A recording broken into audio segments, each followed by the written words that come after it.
चलिए दोस्तों, फिर से एक नया वीडियो में। तो दोस्तों, आज का वीडियो में जानेंगे bank of India BC portal के अंतर्गत जो भी जितना भी सारा काम होता है, आज बारी-बारी से इस वीडियो में ए टू जेड जानेंगे। तो दोस्तों, ज़्यादा देर ना करते हुए वीडियो को शुरू करते हैं। तो सबसे पहले मैं बीसी पोर्टल को ओपन करते हैं। बीसी पोर्टल ओपन करने के लिए bank of India BC portal open करने के लिए हमको गूगल क्रोम में से भी हम ओपन कर सकते हैं। तो गूगल क्रोम में हमको क्लिक करके यहाँ पे bank of India OIBC login search कर देना है। जैसे ही मैंने यहाँ पे सर्च किया तो यहाँ पे आप लोग देख सकते हैं ऊपर में ही बैंक ऑफ इंडिया जो लिंक दिख रहा है उस लिंक में क्लिक कर देना है। जैसे लिंक में क्लिक किया तो यहाँ पे आइए यूजर आईडी और पासवर्ड डालने का ऑप्शन आ गया है। तो यहाँ पे हमको यूजर आईडी और पासवर्ड डाल देना है। दोस्तों, इंटर करने के बाद यहाँ पे एक ठो चेक बॉक्स दिख रहा है। यहाँ पे चेक बॉक्स में क्लिक कर देना है। चेक बॉक्स में क्लिक कर देने के बाद सबमिट का ऑप्शन दिख रहा है। यहाँ पे सबमिट में क्लिक कर देना है। फिर से यहाँ पे फिंगर बायोमेट्रिक देना पड़ेगा। तो यहाँ पे हमको एक चेक बॉक्स देखने को मिल रहा है। यहाँ पे चेक बॉक्स दिया हुआ, यहाँ पे क्लिक कर देना है। फिर यहाँ पे वेरीफाई में क्लिक कर देना है। जैसे ही मैंने वेरीफाई में क्लिक किया तो एक मेरा फिंगर बायोमेट्रिक में मंत्रा है L1 में मेरा पुट योर फिंगर बता रहा है, फिंगर देने के लिए बोल रहा है। तो हमको वहाँ पे फिंगर दे देना है। जैसे ही मैंने फिंगर दिया तो फिंगर कैप्चा सक्सेसफुल हो गया। तो सक्सेसफुल नहीं हो पाया तो यहाँ पर कैप्चा सक्सेसफुल हो गया। वेरीफाई सक्सेसफुल दिखा रहा है। यहाँ पे हमको ओके में क्लिक कर देना है। जैसे कि ओके में क्लिक कर दिया तो यहाँ पे bank of India BC portal open होकर आ गया। यहाँ पे मेरा जो यूजर आईडी है वहाँ पे देख सकते हैं। यहाँ पे देख सकते हैं आप लोग यूजर आईडी, उसके बाद मेरा नाम लिखा हुआ रहता है और यहाँ पे जो रहता है एजेंट वगैरह, जो एजेंट मेरा लिखा हुआ है। तो हम लोग को अभी बारी बारी से पूरा पूरा देख लेना होगा कौन सा ऑप्शन कहाँ पर है। तो सबसे पहले मैं शुरुआत से शुरू करते हैं। एक तरफ बाएं तरफ से शुरू करते हैं। यहाँ बाएं दाएं तो सर्विस लिस्ट दिया हुआ है। तो कौन सा सर्विस कहाँ पे है हम लोग देखेंगे। तो यहाँ पे गार्डेड सर्विस, सबसे पहले गार्डेड सर्विस को में जाएंगे। गार्डेड सर्विस में जाएंगे, यहाँ पे क्लिक किया तो मैंने इंस्टॉलेशन का दिख रहा है। यहाँ पे आपको डेबिट का या जो भी एटीएम कार्ड होता है उस एटीएम कार्ड से पैसा लेन देन करने के लिए ये गार्डेड सर्विस को दिया गया है। तो फिलहाल मेरे पास अभी कार्ड सर्विस हम कस्टमर को प्रोवाइड नहीं करते हैं, क्योंकि मेरे पास एटीएम कार्ड वगैरह नहीं है। तो इस सर्विस के बारे में हम ज़्यादा कुछ नहीं बता सकते हैं। तो इसीलिए ये सर्विस आप लोगों को जानकारी के लिए बता दें, ये एटीएम कार्ड डेबिट कार्ड की जो ट्रांजेक्शन आता है उसके लिए है। तो अभी मैं दूसरा ऑप्शन में जाएंगे, मनी ट्रांसफर में क्लिक करने के बाद आप लोग यहाँ पे देख सकते हैं अकाउंट नंबर या डालने के लिए बोला गया और यहाँ पे अमाउंट जितना भी आपको मनी ट्रांसफर करना है। तो दोस्तों, यहाँ पे आप लोगों को एक चीज़ समझना होगा। इस कस्टमर को अगर आपका मनी को ट्रांसफर करना है तो यहाँ आपको अकाउंट नंबर और अमाउंट डाल देना है। तो सिंपली मैं एक तो दिखा देता हूँ आप लोगों को। तो यहाँ पे मैं अकाउंट नंबर टाइप करके दिया, उसके बाद अमाउंट डाल दिया, फिर सबमिट के ऑप्शन में क्लिक कर दिया। जैसे ही मैं सबमिट के ऑप्शन में क्लिक कर दिया तो यहाँ पे कस्टमर का लागू का नाम आ गया और जो भी हम अमाउंट डाले थे ये अमाउंट आ गया। जैसे ही यहाँ पे सबमिट करेंगे तो कस्टमर का अकाउंट में ट्रांसफर हो जाएगा पैसा। तो हमको अभी ट्रांसफर नहीं करना है, सिंपली आप लोगों को दिखाने के लिए मैं यहाँ तक आए। तो उसके बाद तीसरा ऑप्शन में जाएंगे, रिपोर्ट में देखने को मिलेगा आपको तेरा रिपोर्ट में ये चीज़ है कि आप जितना सारा दिन भर में ट्रांजेक्शन करेंगे ये आपको रिपोर्ट में दिखा देगा। तो रिपोर्ट में जाने के बाद यहाँ पे रिपोर्ट टाइप में फाइनेंशियल ट्रांजेक्शन रिपोर्ट में जाएंगे, फिर यहाँ पे पीडीएफ फाइल में डाउनलोड करेंगे। जैसे ही क्यूरी करेंगे तो यहाँ पे डाउनलोड होकर आ गया। डाउनलोड होकर आगे आप लोग यहाँ पे देख सकते हैं। आज मैं दोपहर तक इतना ही ट्रांजेक्शन किए थे। तो यहाँ पे जैसे आप लोग देख रहे हैं यहाँ पे विड्रॉल है तो ट्रांसफर है। तो दोस्तों, उसके बाद यहाँ पे आधार सर्विस में हम लोग जाएंगे। आधार सर्विस में देखिए इसमें बहुत सारा काम के लिए दिया गया है। तो यहाँ पे एक एक करके हम लोग को देखना है। जैसे यहाँ पे पेंशन लिखा हुआ है, पेंशन के अंदर पेंशन में मैं काम अभी तो ये क्या हूँ, किस चीज़ के लिए है, क्या पेंशन में क्या काम आएगा, इसके बारे में मेरे को कोई जानकारी नहीं है। तो इसका ऑप्शन मैं छोड़ देता हूँ। फिर यूआईडी सेटिंग आप लोग देख सकते हैं। यहाँ पे अकाउंट नंबर और आधार नंबर से आप आधार से बैंक अकाउंट को सेटिंग कर सकते हैं। सिंपल सा प्रोसेस है। यहाँ पे अकाउंट नंबर और आधार नंबर डाल लेना है। डाल देने के बाद से आगे तरफ यहाँ सबमिट का बटन दिख रहा है, आपको सबमिट कर देने के बाद फिंगर लगता है और बाकी सारा कुछ नहीं है, सबमिट कर देना है। और इसके बाद SHG ट्रांजेक्शन, SHG जैसे महिला समिति हो गया, उन लोगों का खाता में जो भी डिपॉजिट करना है, विड्रॉल करना है, फंड ट्रांसफर करना है, बैलेंस इंक्वायरी करना है, तो इस ऑप्शन से आप लोग ये समिति वगैरह खाता में लेन देन कर सकते हैं। उसके बाद यहाँ पे दिख रहा है आधार लिंकिंग स्टेटस, अगर आपका डीबीटी चालू है कि नहीं, इस यहाँ पे से आप देख सकते हैं। आधार नंबर डालिए, उसके बाद यहाँ पे क्वेरी में पूछताछ में क्लिक कीजिए तो आपको दिख जाएगा। उसके बाद फिर से नेक्स्ट ऑप्शन में जाएंगे, RD and TD account opening.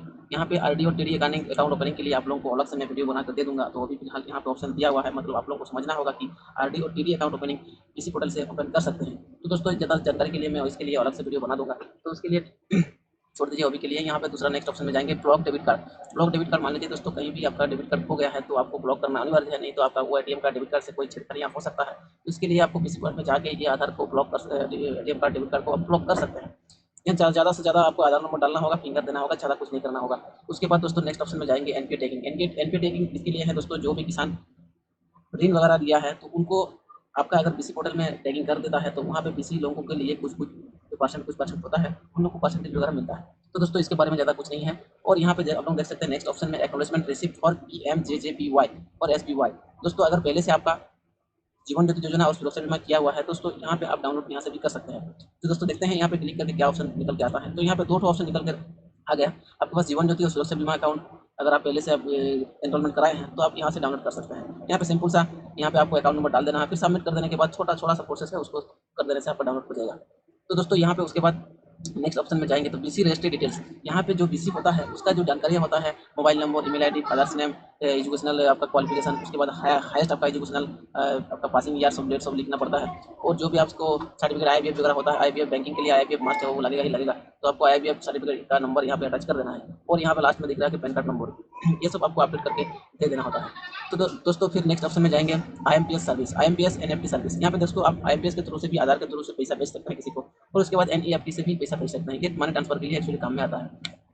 तो दोस्तों उसके बाद अगर नया आपको एटीएम कार्ड, डेबिट कार्ड बनाना है, अप्लाई रुपए डेबिट कार्ड, तो दोस्तों यहाँ पे आपका आधार नंबर डाल लेना है। चलो मैं आधार नंबर फिलअप करके दे दिया, तो यहाँ पर फिंगर लगेगा। फिंगर लगने के बाद यहाँ पे कुछ नहीं करना होगा, सिर्फ आपको नाम टाइप कर देना है और सबमिट बटन में क्लिक कर देना है। कस्टमर का जहाँ भी खाता खुलाया है, तो अगर उस कस्टमर अगर बोले कि हमको एटीएम कार्ड चाहिए, तो आप एटीएम कार्ड आराम से अप्लाई कर सकते हैं और एक सप्ताह के अंदर वो फिजिकली अब ग्राहक का घर में वो एटीएम कार्ड, डेबिट कार्ड पहुँच जाएगा। तो दोस्तों अभी हम लोग को नेक्स्ट ऑप्शन में जाना है। ये सब ज़्यादा कुछ नहीं है।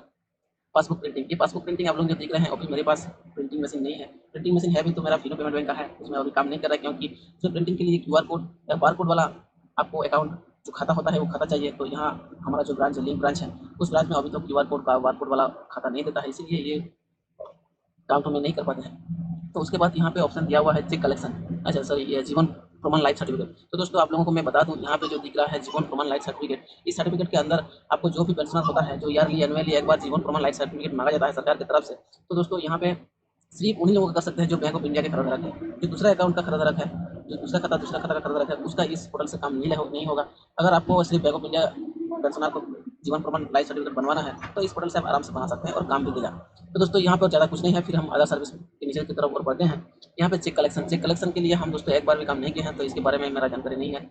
और जो एनएसएल एपीवाई, एपीवाई मतलब अटल पेंशन योजना, इससे तो हम दूर ही रहते हैं, क्योंकि अटल पेंशन योजना जब भी बोलता है हम दूर रहते हैं, मतलब अटल पेंशन योजना हमसे नहीं होता है, क्योंकि इसमें मंथली पैसा करता है, तो कस्टमर उससे गुस्सा में लेता है तो हमारे ऊपर चढ़ जाएगा। इसी लेटर में हम अटल पेंशन योजना के बारे में हम ज़्यादा कुछ नहीं कस्टमर को बोलते हैं। और देखिएगा, अगर आप लोग को पॉसिबल लगा तो करिएगा, नहीं तो मत करिएगा, क्योंकि कस्टमर उससे बहुत गुस्सा हो जाता है।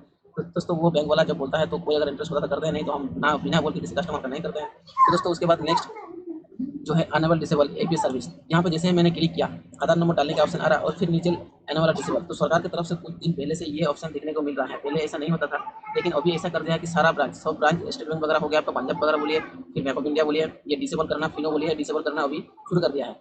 तो अभी जैसे मान के चलिए आप प्राइवेट आईडी से उठाते हैं, पीजीपी से, चाहे फिनो पेमेंट बैंक से, चाहे आप नियर बाय से, चाहे कोई भी एपीएस कंपनी से उठाते हैं, अगर किसी तरह से खाता में, कस्टमर के खाता में डिसेबल एपीएस डिसेबल हो गया है, तो आप ये प्राइवेट आईडी से अनेबल नहीं कर सकते हैं। अगर बैंक ऑफ इंडिया का खरीदारक होगा तो आपके पास आने से, यहाँ पे आधार नंबर और फिंगर दे देने से आपके पास से एक सेकंड से 2 सेकंड के अंदर आप अनेबल को डिसेबल को अनेबल कर सकते हैं। तो दोस्तों ये बहुत ही बड़ा अच्छा फीचर है, ये बहुत काम का चीज़ है।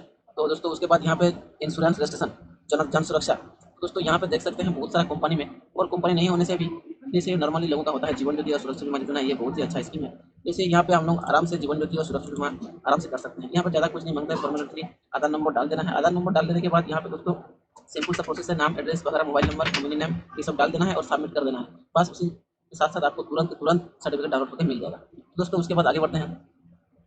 ये आदर्श का ऑप्शन में अभी और कुछ नहीं है, खत्म हो गया। यहाँ पे कंप्लेंट रजिस्ट्रेशन, अगर आपके पास कोई भी कंप्लेंट रहता है तो आप यहाँ पे कंप्लेंट दर्ज कर सकते हैं। और अगर आपके पास कोई कंप्लेंट, और अगर आप ऑलरेडी कंप्लेंट कर चुके हैं तो आप यहाँ से हिस्ट्री भी आप चेक कर सकते हैं।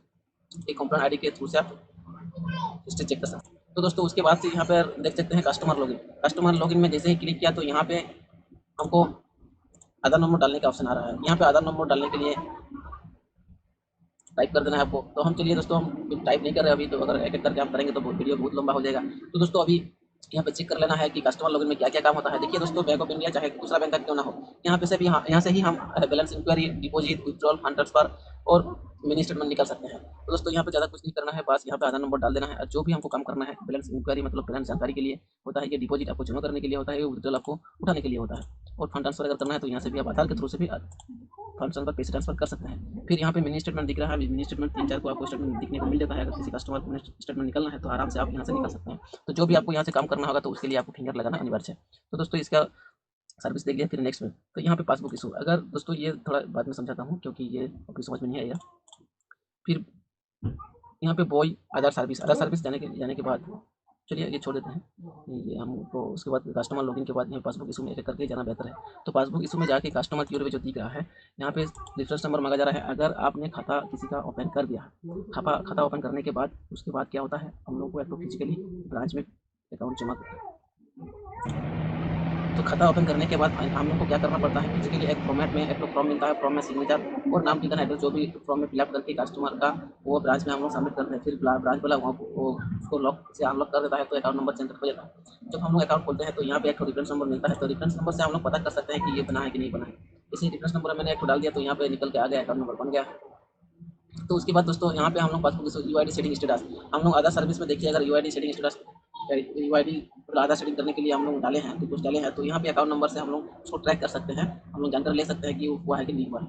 उसके बाद पासबुक इसमें हाँ पासबुक इसमें लीड स्टेटस, अगर आपको अगर आपने लीड दिया है तो आपको यहाँ पे स्टेटस देखने को मिल जाता है।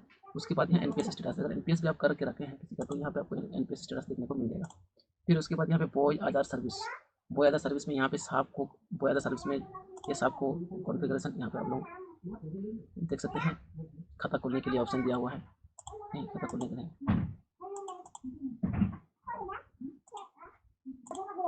तो दोस्तों यहाँ पे देख सकते हैं साहब को कॉन्फ़िगरेशन, यहाँ पे साहब को कॉन्फ़िगरेशन में इसमें हमको काम नहीं किया है तो इसके बारे में हम नहीं बता सकते हैं। चेकबुक रिक्वेस्ट में आप चेकबुक के लिए अप्लाई कर सकते हैं। उसके बाद यहाँ पे चेकबुक पेमेंट जो चेकबुक से स्टॉप आप पेमेंट लगा सकते हैं। फिर यहाँ चेकबुक का स्टेटस की इंक्वायरी कहाँ तक आया नहीं है आपको पता चल जाता है। फिर यहाँ पर देख सकते हैं कस्टमर क्रिएशन री केवाईसी का ऑप्शन ये नया नया आया है, तो यहाँ पे आधार नंबर डाल के आपको री-केवाईसी आप कर सकते हैं। तो किसी किसी का ये सर्विस एक्टिवेट हुआ है और किसी किसी का नहीं हुआ है, तो आपको जानकारी के लिए मैं बता दिया हूँ कि यहाँ पे केवाईसी आप कर सकते हैं। फिर यहाँ पे इंस्टेंट अकाउंट ओपनिंग, तो यहाँ पे इंस्टेंट अकाउंट ओपनिंग में आपको क्लिक करने के बाद यहाँ पे मैं कस्टमर का तुरंत के तुरंत अकाउंट नंबर जनरेट कर सकता हूँ 5 मिनट के अंदर। बस इसके लिए मैं अलग से वीडियो बना दूंगा नया पासबुक ओपन करने के लिए।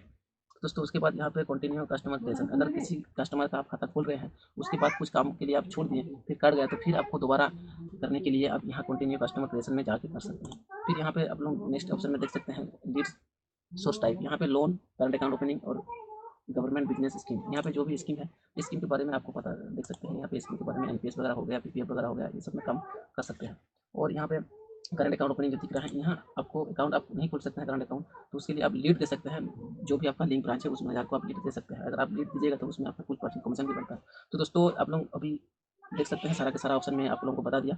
तो दोस्तों अगर आपको बैंक ऑफ इंडिया बीसी लेना होता है लेना होगा, अगर दोस्तों आपको बैंक ऑफ इंडिया का बीसी लेना है तो हमारे से भी कॉन्टैक्ट करके मैं आपको झारखंड का कहीं से भी आप रहने वाला है, मैं आपको आसानी से बैंक ऑफ इंडिया का बीसी दिलवा सकता हूँ। और अगर आपके पास आईपीएफ नहीं है तो आपको आईपीएफ पहले बनाना होगा, उसके बाद ही ये बैंक ऑफ इंडिया का पकड़ लीजिएगा, क्योंकि बाद में जब आप शुरुआत कीजिएगा तो अगर आपके पास आईपीएफ का सर्टिफिकेट नहीं रहेगा तो बाद में दिक्कत आएगा। तो इसीलिए सबसे पहले आपको आईपीएफ सर्टिफिकेट बनवा लेना है, उसके बाद ही दोस्तों बैंक ऑफ इंडिया का बीसी कीजिएगा। दोस्तों आज के वीडियो में इतना ही। तो वीडियो देखने के लिए बहुत बहुत धन्यवाद।